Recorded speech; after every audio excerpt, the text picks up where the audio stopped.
Videoda ko'rinayotgan barcha mebel texnikalari bilan sotuvga qo'yildi aka. 2 xonali skvoznoy. Remontlari o'rta hol. Endi aka bitta ko'rib, o'zingiz fokusingizga qarab bitta kosmetik remont qilib olasiz. Xo'p, manzilimiz Marg'ilon shahrida, Vatstroyda, imkoniyati cheklangan bog'chani hamma biladi. Shuni oldida 4 qavatli binoda 4-qavatida turibmiz aka. Xo'p, mana bu turgan joyimiz 2 xonali xonadon.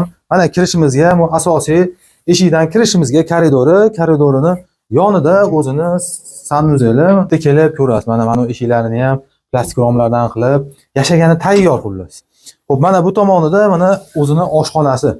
Oshxona mana mebellarigacha, mana katyollargacha o'rnatib qo'yishdi mana. Katyollargacha tayyor. Shuni qulog'ini burasiz, tayyor gaz yonadi, issiq suv keladi. Hamma sharoit bor. Ariston hamma yo'q bilan birga. Mana bu turgan mana gilom, to'shak, mana shu pardalaringacha hammasiga sotuvga qo'yildi, televizorlargacha. Mana joyimiz bunda bitta zal mana.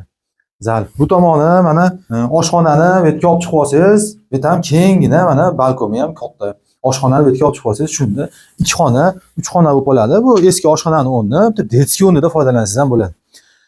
Xo'p, mana bu tomonida spalnisi aka. Spalnisi ham yaxshi. Kelib, o'zingiz fokusingizga qaraysiz. Bunda yashasa ham bo'ladi. Yo'q, men remont qilaman siz bir qator bir kosmetik remont qilib olsangiz, endi aka bitta eng asosiysi gaz, suv, svetdan umuman muammosi yo'q.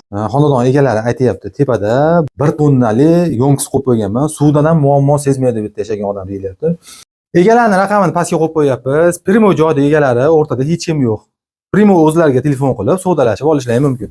Xo'p, manzilimiz Marg'ilon shahrida, bu yangi Marg'ilonda, Vatstroyda imkoniyati cheklangan bolalar bog'chasini hamma biladi. Uni ro'parasi Deddomda.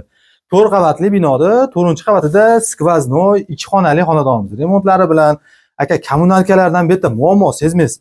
Narxini 20.800 ga baholandi. Endi kelib bitta ko'ring aka. Ko'ngillariga qo'l solsangiz, yana ozgina sunnatga o't beraman deyaptilar.